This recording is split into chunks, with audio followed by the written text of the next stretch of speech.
Hey, how are ya? Welcome to the Botanical Biohacking Podcast. I'm your host, Dr. Andrew Miles. Today I have something that I think is pretty special. We're going to be cross-referencing an ancient concept with some of the most cutting-edge biology and finding the crossroads between the two. That's always a very exciting place for me because this would have been impossible 5 years ago. The amount of research that's coming out, the availability of it because of the internet, the exploration into gasotransmitters and microbiota make this possible right now. So for me, it's a very exciting time to be alive.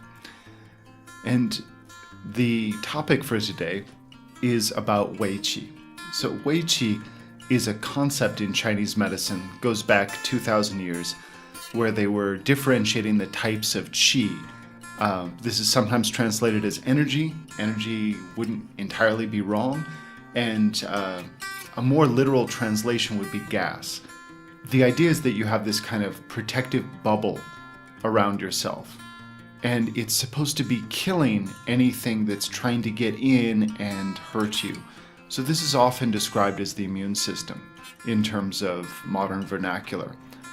This is also not entirely wrong. However, what's fascinating is that there may be a more direct translation of this. So I turned to a book by Rui Wang. Rui Wang is one of the lead researchers in gasotransmitters. He had this to say: nitric oxide is produced by macrophages. Now, macrophages are cells that go around in the body and they eat away dead tissue that's not supposed to be there. They're also important in the healing process because they can help to rebuild damaged tissue. Nitric oxide is a gas in the body that is associated with many of the concepts that we describe traditionally as qi. Now, qi literally is gas, nitric oxide is a gas. Coincidence is building up. So, nitric oxide is produced by these macrophages, and it will eradicate many parasites and bacteria that are otherwise difficult to kill. So this is fascinating to me. Your body has its own nitric oxide that it will produce in endothelium and other spaces, primarily in the lungs. The lungs are great producers and modulators of this nitric oxide. But then the nitric oxide itself, when it's at the sweet spot, the inflammatory process will signal the body to be producing these macrophages, and then these macrophages are producing their own nitric oxide, and they're using this gas to kill pathogenic bacteria in a specific manner. Studies performed on mice infected with Leishmania major, a pathogenic protozoan, demonstrated that host defense against this infection depends on the macrophages releasing nitric oxide. Studies have clearly demonstrated that immunological activation of mouse macrophages induces the activity of NOS producing nitric oxide. Much of the antimicrobial activity of mouse macrophages against some fungal, helminthic, protozoal, and bacterial pathogens has been attributed to alterations in the activity of nitric oxide. Production of large amounts of nitric oxide by activated macrophages contributes to their ability to suppress lymphocyte proliferation. Later he continues to say, constitutive NOS is activated in neutrophils in response to inflammatory stimuli, and nitric oxide has diverse, often biphasic effects on neutrophil functions. So too much will have one effect, too little will have another.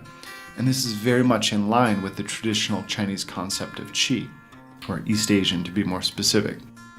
So I started learning martial arts and qigong from a young age, and people are always asking about no-touch kills and this kind of thing, which is nonsense. Nobody's going to blast qi across the room and kill you like in a video game. But your macrophages can do this. They can use the qi blast to kill their enemies. That is pretty amazing. Nitric oxide acts as an inter- and intracellular messenger molecule, coordinating crosstalk between immune cells and endothelial cells. This is why it's so important in the inflammatory process. This is why blood circulation has an intimate relationship with inflammation. In traditional Chinese medicine, there's this concept as well that wind or pathogens on the wind can get trapped in what are called the collaterals, which are like these microvessels. That's important. When we say wind, it's not just like, okay, the wind is blowing. When you look at the Chinese character for wind, in the center of that character, the traditional character, is the character for bug. So there's an idea that on these winds or gases, there are small bugs on those winds. Is this accurate? It really is, because on the wind we have fungi, viruses, bacteria. Now, they had no concept of viruses, but conceptually had the idea that something's getting in and it's proliferating, kind of like bugs, it's making you itch and all of this kind of stuff. So even from experience and kind of through a way of metaphor, they were able to explain these concepts. Now, when it comes to wind lodged in the collaterals, there will be different types of treatments we'll use in Chinese medicine that is supposed to vent wind and get this wind that is trapped in the body outside of it. Now, this sounds perhaps a little magical, but let's go ahead and see what our boy Ray Wang, has to say about this. This involves nitric oxide derived from constitutive NOS, which appears important in the early stages of inflammatory response through high output production of NO, which is fundamental to chronic inflammatory disease.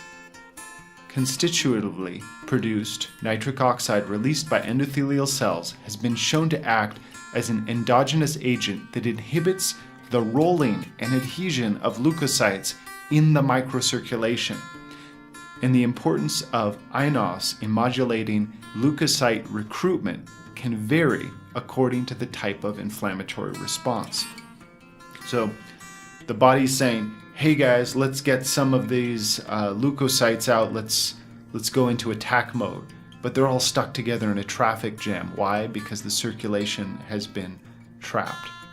So if these leukocytes are working on killing something, and that something is there lodged in the body like a virus or something like this, and because of the traffic jam of all of these soldier leukocytes going through the tunnels, the traffic jam causes it to get blocked down. You almost think like it caves in, because that virus is going to be stuck there, as well as these leukocytes, which aren't going to be long for the world.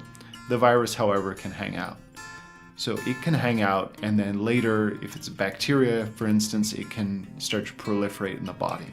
And it's sort of making its way through these microcirculation, these venules. It's making its way through the body through these back roads. So this would be a correlation between this concept of wind getting trapped in the collaterals. And then, of course, I'm talking about the physical structure of the small veins and venules and capillaries. And with those, we'll also have the gases associated with them, which would be a kind of inflammatory nitric oxide. Ray Wang goes on. The rolling and adhesion of leukocytes within the microcirculation is a significant step in determining endothelial leukocyte crosstalk and could well play a role in subsequent leukocyte activation and formation of edema. This is beautiful because this was described 2,000 years ago in Zhang Zhongjing's Shanhanlun, which is a treatise on cold damage. And the idea with this is that there are forms of edema which can come because of wind and other pathogenic factors associated with it. This crosstalk between the endothelium and the immune system can lead to edema. And it's interesting because many of the formulas that we use for edema will directly affect the immune system. They're very similar formulas that we'll actually use for a common cold. And these are antibacterial, antifungal formulas that recruit lots of white blood cells and also affect the microcirculation. Formula like guizhitang, which was from this book, will actually shut down the microcirculation. And one of my professors described the theory behind this as the pathogens making its way into the body, and so it's like an invasion. So if you have a gang on the loose that's causing havoc, the police will set up roadblocks. So in this way, you're shutting down the microcirculation, decreasing the capillary permeability, in a way that will help prevent these pathogens from spreading in the body. But the same mechanism can be at work when it comes to fluid retention and edema. So for you acupuncturists out there, when you do something like needle someone or use a scraping therapy or cupping, you're kicking up macrophage activity. And you're not just signaling local nitric oxide, which causes that kind of redness, but you're also increasing white blood cells to signal their own nitric oxide to kill all them parasitic bacteria. And at the end of the day, that's what you're doing. And this is literal Wei Qi, literally the protective gas that defends your body. So how do we increase this gas? Well, Moxibustion has been shown to do this. And by the way, if you want references, before we were honestly too crazy busy to put in every reference, but now we'll have references and show notes. You can subscribe to an email list, and every week as the podcast comes out, we'll email you the content and the original links that I'm referring to. So how can we increase this? Moxibustion is burning certain types of herbs either directly on the skin or a little ways away from the skin. And Moxibustion has been shown to increase this production of white blood cells. Another formula that is really commonly used to increase this protective gas is called 玉屏风散. And this formula, it literally means jade screened wind powder. It's like this screen of jade that's protecting the body. 玉屏风散 has been shown to increase white blood cells and nitric oxide production. Because really, if you're doing one, you tend to be doing the other. Acupuncture, interestingly, can increase white blood cells post-chemotherapy. So during chemotherapy, a lot of cells get wiped out. Red blood cells, white blood cells in particular, they just get pooched. Afterwards, you need to rebuild these. And the speed and efficiency at which you can rebuild these means that you may be able to endure more chemo or radiation as a result of this. This is why Chinese medicine is used in East Asia alongside with cancer therapies, not so much to directly kill the cancer, but to rebuild some of those white blood cells and red blood cells after the chemo so that you can go through more. Well, acupuncture, very good for this. This is something kind of interesting. There's this concept with Wei Qi in Chinese medicine classically that it has something to do with, I call it po li. So it's kind of like if you're looking on the street for someone to rob and you see someone who just looks like you don't want to mess with them, that person has a lot of this po li. So it has to do something about the attitude or the general demeanor about this protective energy, like a dog with its hair standing on end. This is something as well that would have to do with this po li or Wei Qi. Wei Qi also will affect the skin sensitivity. So with martial art training, we would increase the Wei Qi by slapping the skin and increasing that microcirculation, and it would make it so we wouldn't be afraid of going out into cold weather or to even fight. If you build up a lot of Wei Qi and you're fighting, you get hit, it actually feels kind of good. It feels like a nice little release. But if your Wei Qi is down and you're getting hit, it does not feel good at all. So there's an emotional and immunological influence when it comes to Wei Qi and how fast the tissue can be repaired and microcirculation, etc. So what would be the link between this lymphatic tissue and the brain?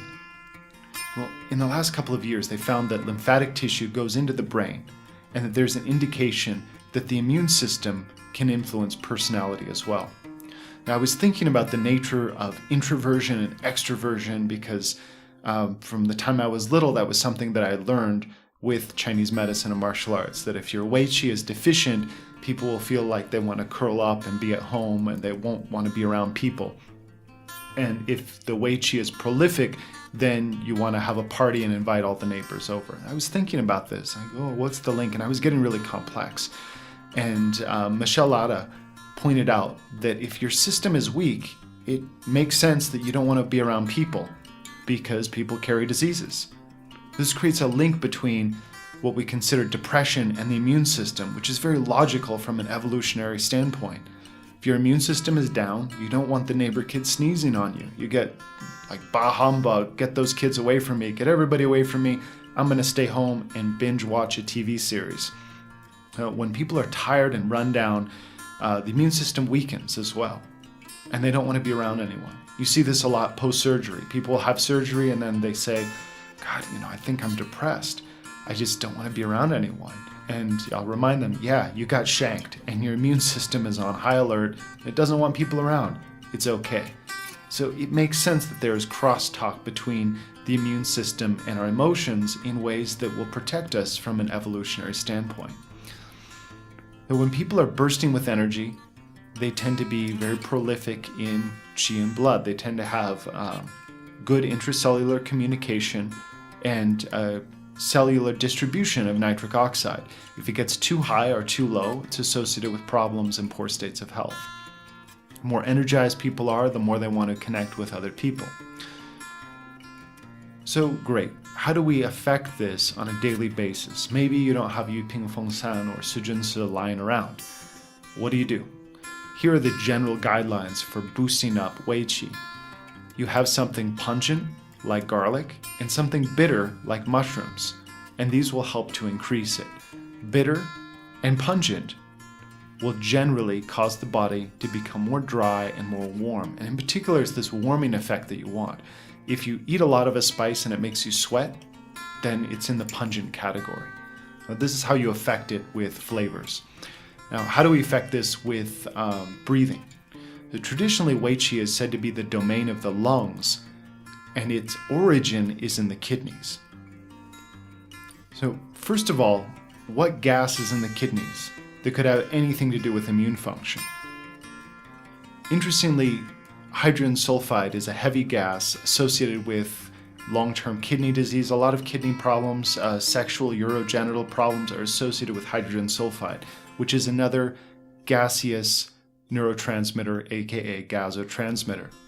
Hydrogen sulfide is an endogenous modulator of leukocyte-mediated inflammation.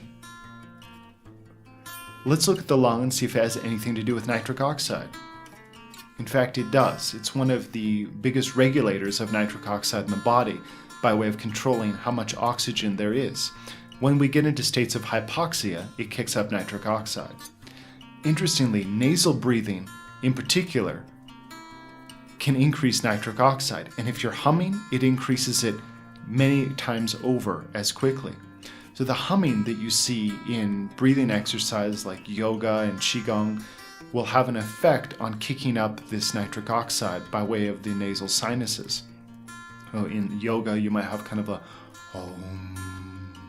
and then a you can feel it. You're just going through this range and you feel it vibrating. In Chinese qigong exercises, the exercise that's associated with boosting up Wei Qi is the sound. So it's kind of like steam escaping. The exact pitch of that will change based on the frame of your face and your nose. So if you're just following exactly somebody else's pitch, it may not work that well for you.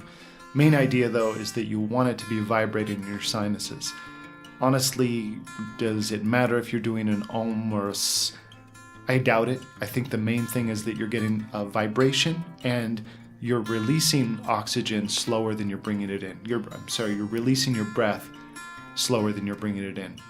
So when it comes to qigong exercises, you're really playing with hyperoxygenation and hypooxygenation. And it's within these hypoxic states that you're kicking up the nitric oxide. Then you introduce a lot of oxygen into the body, and the nitric oxide helps the oxygen to get to where it needs to be. And it increases that crosstalk between cells to make sure everyone has plenty, but not too much. The nitric oxide, in turn, has an immunological effect and can increase intracellular communication. So great. How do you do this in a practical way? So we're going through autumn and winter, or whatever the case is, you feel like you may be getting something. Here's how to deal with it. You take a deep breath in, you put your chin to your chest, and hold it for a time as you massage the back of your neck until it produces redness. Hum as you exhale, adjusting the pitch so that it vibrates in your sinuses. if you hold your breath increasingly long, you will break a sweat. And the massaging in the back of the neck helps to get that lymphatic flow moving. There's a text from around 1,000 years ago that says if you want to warm up and boost your yang energy, this warming energy, do this in the morning and hold your breath to a count of 1,000. 1,000. I get to a couple hundred and I start to panic. And this is interesting because that panic reflex means that the fear response is on high. So part of the reason for this practices is to face that fear response and to get it to lower. And then that has an effect of calming you down in daily life. So in a state of complete relaxation, the idea is you get your breaths up to a count of 1,000 without counting quickly. That's cheating. And in doing so, you supercharge the body. Research on this, there's not a lot of great Qigong research, but there is much higher quality research when it comes to free divers who are using much of the same activity with hyperoxygenating the body and going into a state of hypoxia. So if you'd like to explore that further, I would suggest looking in that direction. So there we have it, the link between Wei Qi, the protective gas in the body, and nitric oxide and white blood cell activity. So it's a link between the immune system, microcirculation, and this concept of Wei Qi, as well as some ways that you can boost it on your own.